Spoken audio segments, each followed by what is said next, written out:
ಸಿದ್ದರಾಮಯ್ಯ ಅವರು ಅಧಿಕಾರ ಅನುಭವಿಸಿದ್ದಾರೆ, ಬೇರೆಯವ್ರಿಗೆ ಅವಕಾಶ ಕೊಡಿ, ಕಷ್ಟಪಟ್ಟಿದ್ದಾರೆ ಬೇರೆಯವರು ಕೂಡ. ಡಬಲ್ ಡಿಜಿಟಲ್ ಇತ್ತು, ಮೂರು ನಂಬರ್ ಅಂದ್ರೆ 3 ಅಂಕಿಗೆ ದಾಟಿಸ್ಬಿಟ್ಟು ಅಧಿಕಾರಕ್ಕೆ ತಂದಿರೋದ್ರಲ್ಲಿ ಡಿ ಕೆ ಶಿವಕುಮಾರ್ ಅವ್ರ ಪಾತ್ರ ಹೆಚ್ಚಿದೆ. ಇವತ್ತು ಲೋಕಸಭೆಯಲ್ಲಿ 3 ಅಂಕಿ ಕಾಂಗ್ರೆಸ್ಗೆ ಸಿಗ್ತಾ ಇರ್ಬೇಕಾದ್ರೆ ಇವತ್ತು ಏನು ಒಕ್ಕಲಿಗ ಸ್ವಾಮೀಜಿಗಳು ಇವತ್ತು ಶಿವಕುಮಾರ್ ಅವರು ಬೆಂತಟ್ತಾ ಇದ್ದಾರೆ. ಆ ಸಮುದಾಯ ಇವತ್ತು ಕಾಂಗ್ರೆಸ್ ಬೆಂಬಲಿಸಿಲ್ಲ ಅಂತಕ್ಕಂಥದ್ದು. ಅವ್ರು ಒಕ್ಕಲಿಗ ಅಂತ ಹೇಳಿ ಕನ್ಸಿಡರ್ ಮಾಡಬೇಡಿ ಅಂತ ಹೇಳಿದ್ರು, ನೀವು ಕೇಳಿಸ್ಕೊಳ್ಳಿಲ್ಲ ಅನ್ಸುತ್ತೆ. ಒಕ್ಕಲಿಗ ಅಂತ ಹೇಳಿ ಡಿ ಕೆ ಶಿವಕುಮಾರ್ ಅವರಿಗೆ ಸಿಎಂ ಅಲ್ಲ, ಅವರ ಸಂಘಟನೆಯ ಶ್ರಮ, ಅವರ ಪರಿಶ್ರಮ. ನಾನು ಸ್ವಾಮೀಜಿಗಳಿಗೆ ನೇರವಾಗಿ ಕೇಳ್ತೇನೆ, ಡೆಮಾಕ್ರಸಿನಲ್ಲಿ, ಸಿಸ್ಟಮ್ ಆಫ್ ಡೆಮಾಕ್ರಸಿನಲ್ಲಿ ಶಾಸಕರ ಅಭಿಪ್ರಾಯ ಬಹಳ ಮುಖ್ಯ. ಇದು ಶಾಸಕಾಂಗದ ನಾಯಕನನ್ನ ಆಯ್ಕೆ ಮಾಡುವ ಪ್ರಶ್ನೆ ಶಾಸಕರಿಗೆ ಸೇರಿತ್ತು. ಆದ್ರಿಂದ ಇವತ್ತು ರಾಜಣ್ಣ ಅವರು ಸಮರ್ಥಿಸಿಕೊಂಡಿರೋದನ್ನ ನಾನು ಅನುಮೋದಿಸ್ತೇನೆ. ಯಾಕೆಂದ್ರೆ ಶಾಸಕಾಂಗ ಸಭೆಯಲ್ಲಿ ಸಿದ್ದರಾಮಯ್ಯನವರು ಅವಿರೋಧವಾಗಿ ಶಾಸಕಾಂಗ ಪಕ್ಷದ ನಾಯಕರಾಗಿ ಆಯ್ಕೆ ಆಗಿದ್ದಾರೆ.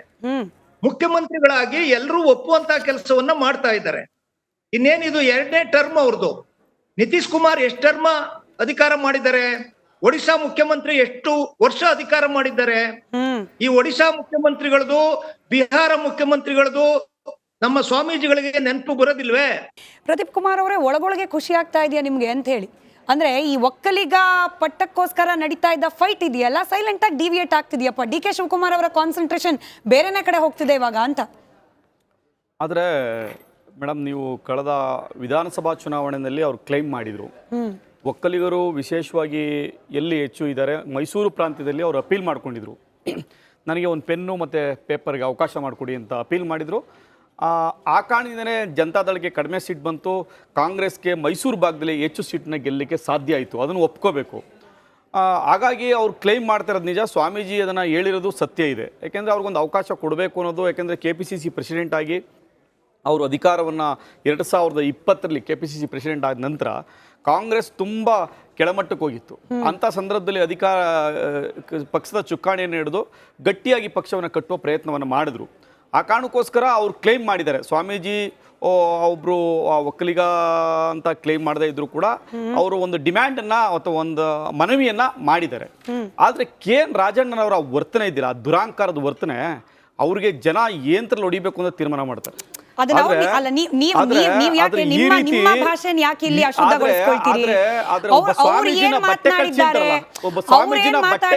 ಅದನ್ನ ಜನ ಗಮನಿಸ್ತಿದ್ದಾರೆ, ಜನ ನಿರ್ಧಾರ ಮಾಡ್ತಾರೆ. ನೀವು ಯಾಕೆ ಅಶುದ್ಧಗೊಳಿಸ್ಕೊಳ್ತೀರಿ ನಿಮ್ಮ ಭಾಷೆನ? ಆಯ್ತು ಮೇಡಮ್, ಒಬ್ಬ ಸ್ವಾಮೀಜಿನ ಬಟ್ಟೆ ಕಳಚಿ ಅನ್ನೋ ಮಟ್ಟಕ್ಕೆ ದುರಾಂಕಾರದ ವರ್ತನೆ ಇದೆಯಲ್ಲ, ಅವರ ವರ್ತನೆಗೆ ಖಂಡಿತ ಮುಂದಿನ ದಿನಮಾನಗಳಲ್ಲಿ ಜನ ಎಚ್ಚೆತ್ಕೊಂಡು ಅವ್ರಿಗೊಂದು ಬುದ್ಧಿ ಕಲಿಸ್ತಾರೆ. ಅವರು ಅನೇಕ ಇದೊಂದೇ ಸರಿ ಅಲ್ಲ, ಅನೇಕ ದೇವೇಗೌಡರ ಬಗ್ಗೆನೂ ಕೂಡ ಹಾರ್ಸದ ಸ್ಟೇಟ್ಮೆಂಟ್, ಅವ್ರು ಯಾವಾಗ 4 ದಿನ ಎತ್ಕೊಂಡು ಹೋಗ್ತಾರೋ ಅನ್ನೋ ಮಾತನ್ನ ಕೂಡ ಪ್ರಸ್ತಾಪ ಮಾಡಿದ್ರು. ಈ ರೀತಿ ದುರಾಂಕಾರದ ನಡವಳಿಕೆ ಸರಿಯಲ್ಲ. ಮತ್ತೆ ಒಬ್ಬ ಸ್ವಾಮೀಜಿಗೆ ನೀವು ಗೌರವ ಚರ್ಚೆ ಮಾಡಿ, ಅವ್ರ ಹೇಳಿಕೆನ ವಿರೋಧ ಮಾಡಿ, ಬೇಡ ಅಂತಿರಲ್ಲ. ಆದ್ರೆ ಬಟ್ಟೆ ಕಳ್ಸಿ ಅನ್ನೋದು ಇದೆಯಲ್ಲ, ಅದು ದುರಾಂಕಾರದ ಪರಮಾವಧಿ. ದಿನೇಶ್ ಅವರೇ, ಒಂದು ಸ್ಟ್ರಾಂಗ್ ಮೆಸೇಜ್ ಅಂತೂ ಪಾಸ್ ಮಾಡಿದ್ರಪ್ಪ ಡಿ ಕೆ ಶಿವಕುಮಾರ್ ಅವರು. DCM ಕುರ್ಚಿ ಮುಟ್ಟಕ್ ಬರ್ತೀರಾ, ನಾನು CM ಕುರ್ಚಿನ ಕಿತ್ಕೊಳ್ತೀನಿ ಅಂತ ಹೇಳಿ ವೆರಿ ಕ್ಲಿಯರ್ ಮೆಸೇಜ್. ಬಂದೆ ಸರ್, ಬಂದೆ. ಒಂದೇ ಒಂದು ನಿಮಿಷ ಜೊತೆಯಲ್ಲಿರಿ.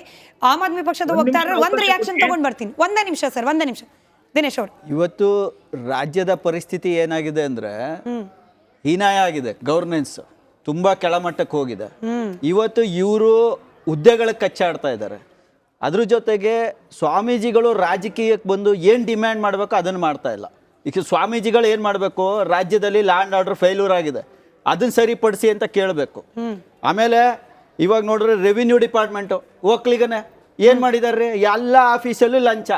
ಅದನ್ನ ಸರಿ ಮಾಡಿಸಿ, ಫಸ್ಟು ಒಕ್ಕಲಿಗ ನಾಯಕರುಗಳ ಹತ್ರ ಸರಿಯಾದ ಅಡ್ಮಿನಿಸ್ಟ್ರೇಷನ್ ಕೊಡಿಸಿ. ಅದನ್ನ ಮಾಡ್ತಾ ಇಲ್ಲ. ಇವತ್ತು ಇವರು ಮ್ಯೂಸಿಕಲ್ ಚೇರ್ ಮಾಡ್ಕೊಂಡವ್ರೆ. ಅವ್ರು ಲೂಟಿ ಮಾಡಾಯ್ತು, ನೀನ್ ಹೇಳಪ್ಪ, ಇವ್ರು ಲೂಟಿ ಮಾಡ್ತಾರೆ. ನೀವಿನ್ನು ಮೈತ್ರಿ ಪಕ್ಷದಲ್ಲೇ ಇದ್ದೀರಾ? ನಾವು ಮೈತ್ರಿಲಿಲ್ಲ. ನಾವು ಹೇಳ್ತಾ ಇರೋದು ಲೋಕಸಭೆಗೆ ಅಷ್ಟೇ ಸೀಮಿತವಾಗಿದೆ. ನಾನು ಹೇಳೋದು ಇದನ್ನ ಮ್ಯೂಸಿಕಲ್ ಚೇರ್ ಮಾಡ್ಕೊಂಡು ಕೂತ್ಕೊಂಡಿದ್ದಾರೆ ರಾಜ್ಯದ್ದು ಈ JCB ಪಕ್ಷಗಳು. ಇವನಾಯ್ತು, ಅವನಾದ್ಮೇಲೆ ಅದಕ್ಕೇನು ಮೇಜರ್ ಇವ್ರು ಇಡ್ತಾ ಇರೋ ಟ್ವಿಸ್ಟ್ ಏನಂದ್ರೆ ಜಾತಿ ಅನ್ನೋದನ್ನ ಒಂದು ಟರ್ಮ್ ಮಾಡ್ಕೊಂಡು ಲೂಟಿ ಹೊಡಿತಾ ಇದ್ದಾರೆ. ಇವತ್ತು ರಾಜ್ಯದಲ್ಲಿ ಡ್ರಗ್ಸ್ ಹಾವಳಿ ಆಗಿರ್ಬೋದು, ಶಿಕ್ಷಣ ಫೇಲ್ಯೂರ್ ಆಗಿರ್ಬೋದು, ಆರೋಗ್ಯದ ಫೇಲ್ಯೂರ್ ಆಗಿರ್ಬೋದು, ಬೆಲೆ ಏರಿಕೆ ಆಗಿರ್ಬೋದು, ಎಲ್ಲಾನು ಹಾಳು ಮಾಡ್ಕೊಂಡಿದ್ದಾರೆ. ಈ ಕಾರ್ಲ್ ಮ್ಯಾಕ್ಸ್ ಒಂದು ಹೇಳ್ತಾರೆ, ಯಾವಾಗ ಜಾತಿ ಅನ್ನೋದು ಧರ್ಮ ಅನ್ನೋದು ಮನುಷ್ಯನ ತಲೆ ಒಳಕ್ಕೆ ಹೋಗುತ್ತೆ ಅದು ಅಫೀಮ್ ಇದ್ದಂತೆ, ಅದು ರಾಜಕೀಯಕ್ಕೆ ಬಂದ್ರೆ ನಾಶ ಮಾಡ್ಬಿಡುತ್ತಂತೆ ವ್ಯವಸ್ಥೆನ. ಆ ರೀತಿ ಇವತ್ತು ಏನ್ ಮಾಡಿದ್ದಾರೆ ಅಂದ್ರೆ ರಾಜ್ಯದಲ್ಲಿ ಇವತ್ತು ಏನ್ ಸಿದ್ದರಾಮಯ್ಯನವ್ರೇನು ಒಳ್ಳೆ ಆಡಳಿತ ಕೊಡ್ತಾ ಇಲ್ಲ.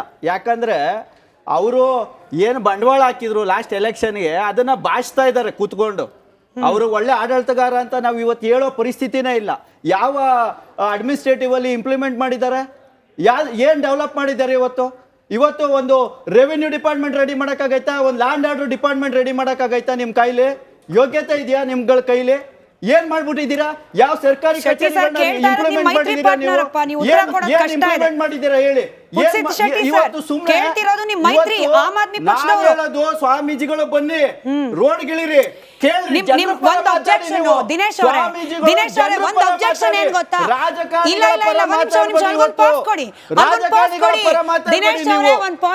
ನಿಮಗೆ ಚುನಾವಣೆಗೆ ಮತ ಹಾಕಿಸ್ಕೊಳಕ್ ಬೇಕಾದಾಗ ಹೋಗ್ತೀರಿ ಮಠಮಾನ್ಯಗಳಿಗೆ, ಆಗಬೇಕು ಮಠಾಧಿಪತಿಗಳು, ಆಗಬೇಕು ಮಠಾಧೀಶರು, ವೋಟ್ ಹಾಕ್ಸಿ ಅಂತ ಬೇಕು.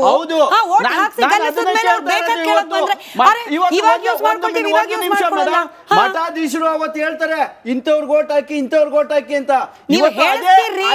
ರಾಜಕೀಯ ಪಕ್ಷಗಳು ಹೇಳಿಸ್ತೀರಿ. ಅದೇ ಜನಕ್ಕೆ ಅನ್ಯಾಯ ಆಗಿದೆ ಬಪ್ಪ ನೀನ್ ಸರಿ ಮಾಡು ಅಂತ ಯಾಕೆ ಬರಲ್ಲ ಮಠಾಧೀಶರು? ಅದೇ ರಾಜಕೀಯದವ್ರ ಜೊತೆನೆ ಕೂತ್ಕೋತಾರೆ. ಯಾಕೆ? ಇವ್ರಿಗೆ ಫಂಡ್ಸ್ ಬೇಕಾ? ಅದಕ್ಕೋಸ್ಕರ. ಅಂದ್ರೆ ಇಲ್ಲೂ ಸ್ವಾರ್ಥ ಇದೆ.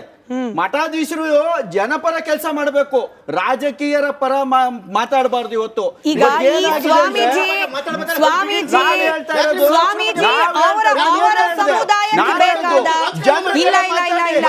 ದಿನೇಶ್ ಅವರೇ ಆಯ್ತು, ಚಂದ್ರಶೇಖರ್ ಮಾತಾಡ್ತಿದ್ದೀನಿ. ಇದು ಚಾನೆಲ್ ಡಿಬೇಟ್ ಪ್ಯಾನಲ್, ಇಬ್ಬರದು ಮ್ಯೂಟ್ ಆಗುತ್ತೆ ವಾಯ್ಸ್, ಇಬ್ರದ್ದು ವಾಯ್ಸ್ ಮ್ಯೂಟ್ ಆಗುತ್ತೆ. ದಿನೇಶ್ ಅವರೇ ಚಂದ್ರಶೇಖರ್ ಮಾತಾಡ್ತಿದ್ದೀನಿ, ಆರೋಗ್ಯ ಮೂಲಭೂತ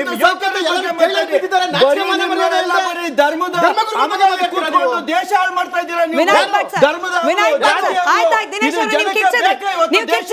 ನೀವು ಕಿರ್ಚಿದ್ರೆ ಆಯ್ತು. ರಾಜಕಾರಣಿಗಳ ಡಬಲ್ ಸ್ಟ್ಯಾಂಡರ್ಡ್ ಹೆಂಗಿರುತ್ತೆ ಅಂತಂದ್ರೆ, ಓಟ್ ಬೇಕಾದಾಗ ಬೇಕು ಮಠಾಧಿಪತಿಗಳು, ಓಟ್ ಬಿದ್ಮೇಲೆ ಬೇಡ, ಏನು ಮಾತಾಡಂಗಿಲ್ಲ, ಸೀಲ್ ಹಾಕೊಂಡು ಕುತ್ಕೊಂಡ್ಬಿಡ್ಬೇಕು, ಬೇಡ ಚರ್ಚೆಗೆ ಹೋಗೋದೇ ಬೇಡ. ವಿನಾಯಕ್ ಭಟ್ ಅವರೇ, ಹೆಡ್ಲೈನ್ ಮ್ಯಾನೇಜ್ಮೆಂಟ್ ಅನ್ನೋ ರೀತಿಯಲ್ಲಿ ಕೆಲ ಮಾಧ್ಯಮಗಳಲ್ಲಿ ವಿಶ್ಲೇಷಣೆ ಆಗ್ತಿದ್ದನ್ನು ನಾನು ಗಮನಿಸಿದೆ 4 ದಿನದ ಹಿಂದೆ. ನಾವು ಜೂನ್ ತಿಂಗಳಲ್ಲೇ ಒಂದು ಬ್ರೇಕಿಂಗ್ ನ್ಯೂಸ್, ರಿಪಬ್ಲಿಕ್ ಕನ್ನಡದಲ್ಲಿ ರಾಜಣ್ಣ ಅವರ ಹೇಳಿಕೆ, ಕೇವಲ ಕುರುಬರು ಒಕ್ಕಲಿಗರು ಮಾತ್ರ ಉದ್ಧಾರ ಆದ್ರೆ ಸಾಕ, ಬೇರೆಯವ್ರಿಗೆ ಅಧಿಕಾರ ಬೇಡವಾ? ಫಸ್ಟ್ ಬ್ರೇಕ್ ಮಾಡಿದ್ ರಿಪಬ್ಲಿಕ್ ಕನ್ನಡ. ಅವತ್ತೇ ನಾವು ಹೇಳಿದ್ವಿ ಮುಂದೆ ಏಳಲಿರುವ ಅಧಿಕಾರದ ಸುನಾಮಿಯ ಮುನ್ಸೂಚನೆ ಇದು ಅಂತ ಹೇಳಿ. ವಿಶ್ಲೇಷಣೆ ಆಯ್ತು, ಪ್ರೈಸ್ ಹೈಕ್ ಆಗಿದೆ, ಸರ್ಕಾರದಲ್ಲಿ ಆಡಳಿತ ಯಂತ್ರ ಚುರುಕಿಲ್ಲ, ಇದನ್ನ ಮ್ಯಾನೇಜ್ ಮಾಡ್ಲಿಕ್ಕೆ ಮಾಧ್ಯಮಗಳಲ್ಲಿ ಈ DCM ಮಲ್ಟಿಪಲ್ DCM ಚರ್ಚೆ ಅಂತ ಹೇಳಿ ಅಷ್ಟಕ್ಕೆ ಇಲ್ಲ, ಇದು ಸೀಮಿತವಾಗಿ ಇನ್ನೂ ಎಕ್ಸಲರೇಟ್ ಆಗುತ್ತಿದ್ದು. ಇದು ಮುಂದೆ ಬರೋ ಪಿಕ್ಚರ್ನ ಟ್ರೇಲರ್ ಮಾತ್ರ ಈಗ ಸ್ಟಾರ್ಟ್ ಆಗಿರೋದು. ಈಗ ತುಂಬ ದಿವಸದಿಂದನೂ ಈ ಗೌರ್ಮೆಂಟಲ್ಲಿ ಬೇರೆ ಯಾವುದೂ ಚರ್ಚೆಗಳೇ ಅಥವಾ ಏನು ಡೆವಲಪ್ಮೆಂಟಲ್ ವರ್ಕ್ ಅನ್ನೋದಂತೂ ಇಲ್ಲವೇ ಇಲ್ಲ. ಒಂದಾದ್ಮೇಲೆ ಒಂದು ಕೇಸ್ಗಳು ಭಾಳ ಸುಲಭವಾಗಿ ಗೌರ್ಮೆಂಟಿಗೆ ಸಿಗ್ತಾ ಇದೆ. ಹಾಗಾಗಿ ಜನಕ್ಕೂ ಬೇರೆ ಯಾವುದೋ ವಿಷಯಗಳಿಲ್ಲ, ಈ ಕೇಸ್ಗಳ ಚರ್ಚೆನೇ ನಡೀತಾ ಇದೆ. ಈಗೆಲ್ಲ ಮುಗಿತಾ ಇದ್ದಂಗೆ ಈಗ ಈ ಥರ CM DCM ಚರ್ಚೆ ಬಂದಿದೆ. ಇವರು ಪ್ರಿಯಾಂಕರ್ಗೆ ಹೇಳಿದ್ರು, ಚೆನ್ನಾಗಿ ಹೇಳಿದೆ, ಅವರೇ ಹೇಳಿದ್ದಾರೆ, ಅವ್ರ ಪಾರ್ಟಿಯವರು ಹೇಳ್ಬಿಟ್ಟಿದ್ದಾರೆ ಏನು ಅಂತಂದರೆ, ಜನಕ್ಕೆ ಗೌರ್ಮೆಂಟ್ಗೆ ಪಾರ್ಟಿಗೆ ಒಳ್ಳೇದಾಗುತ್ತೆ ಅಂದರೆ ಎಲ್ಲರನ್ನೂ DCM ಮಾಡಿಬಿಡ್ರಪ್ಪ ಅಂತ. ಸೊ ಆ ಪರಿಸ್ಥಿತಿಲಿ ಇವತ್ತು ಅವರಿದ್ದಾರೆ. ಅವ್ರಿಗೂ ಈಗ ಏನು ಒಳ್ಳೆ ಆಡಳಿತ ಕೊಡಬೇಕು ಅನ್ನೋ ಪರಿಸ್ಥಿತಿಲಿ ಅವರು ಇಲ್ಲ. ಯಾಕಂದರೆ ಈಗ ಗ್ಯಾರಂಟಿಗಳನ್ನು ಕೊಟ್ಟು ಗೌರ್ಮೆಂಟಲ್ಲಿ ದುಡ್ಡು ಇಲ್ಲದೆ ಇರೋದ್ರಿಂದ ಈಗ ಬೇರೆ ಏನು ಚರ್ಚೆ ಮಾಡಬೇಕು, ಈ ಥರದ್ದೇ ಚರ್ಚೆ ಮಾಡಬೇಕು. ಅವರು DCM ಯಾರಾಗಬೇಕು, CM ಯಾರಾಗಬೇಕು, 4 ಜನ DCM ಆಗಬೇಕಾ ಇಲ್ಲ 3 ಜನ ಆಗಬೇಕಾ, ಅದರಲ್ಲಿ ಯಾವ್ಯಾವ ಜಾತಿಯವರು ಆಗಬೇಕು ಅನ್ನೋದು ಮತ್ತೆ ನೆಕ್ಸ್ಟ್ ಚರ್ಚೆ ಬರುತ್ತೆ. ಸರ್, ಪ್ರಶ್ನೆ ನೋಡಿ, DCM ಬೇಕು, ಬೇರೆ ಬೇರೆ ಸಮುದಾಯಕ್ಕೆ DCM ಬೇಕು